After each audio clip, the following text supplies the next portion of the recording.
Kaj pomeni ta projekt, ta pridobitev nove lokacije za azil za Maribor? Ja, pomeni ogromno, pomeni pravzaprav finale, pomeni uresničitev, sam bi pravzaprav rekel, tam nekje 10 ali pa celo več let borbe za pridobitev tega zavetišča za preganjanje mučene živali. Nažalost, tisti, ki poznajo zgodovino, dobro vedo, koliko hudega je bilo v teh letih, koliko mrzlih ledenih zim za te uboge živali je šlo mimo. Vsako leto smo sanjali, smo rekli, morda bo to zadnja zima in tako dalje, ampak ta je bila resnično zadnja. Kateri projekti se bo izvajali v sklopu tega azila?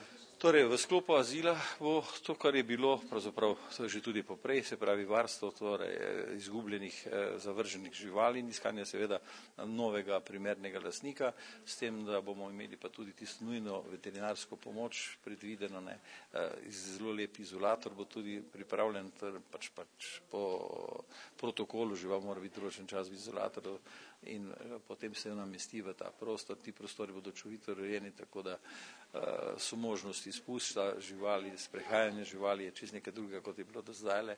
Tu ne bo tudi samo omejeno na soboto oziroma nedeljo pa praznik, se pravi, kot ste slišali, mi bomo poskušali to čim več intenzivirati, od otrok, šol, doma, upokojencev plus tistih stalnih obiskovalcev. Koliko živali bo pa sprejel ta azil? Cirka 50.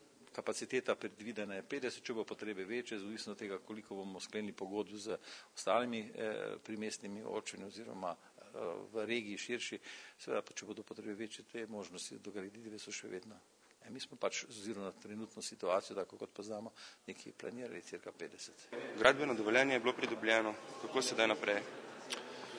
Torej, poudaril bom to, da dejansko postopek sam izgradnje zavetišča resnično teče po planu. Načrtovali smo, da bomo gradbeno dobili torej po pomladanskih mesecih, to se je prejšnji oziroma ta ponedeljek tudi uresničilo. V teku je tudi postopek za izbiro izvajalca. Po županovih besedah naj bi bil v naslednjem tednu torej že izbran tudi izvajalec.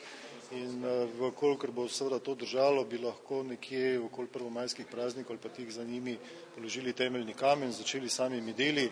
Rok smo si zadali otvoritve azila 20. oktober, s tem, da pričakujemo, da bo zavetišče pod streho že torej oblika sama nekje tam v začetku septembra oziroma koncu avgusta, da se potem pridobiš še uporabno dovoljenje in da bi resnično konec leta lahko preselili živali iz obstoječega zavetišča v Zrkovcih na novo lokacijo in s tem naredimo Mariboru resnično in velik korak naprej. Koliko je cena samega projekta? Torej vse skupaj je projekt ocenjen na dobrih 1 200 000, vendar je tu všteto tudi zemljišče, ki je v lasti mestne občine Maribor. Seveda to zemljišče ne kupujemo oziroma ga nismo kupili, tako da je sama vrednost investicije 800-850 000 evrov.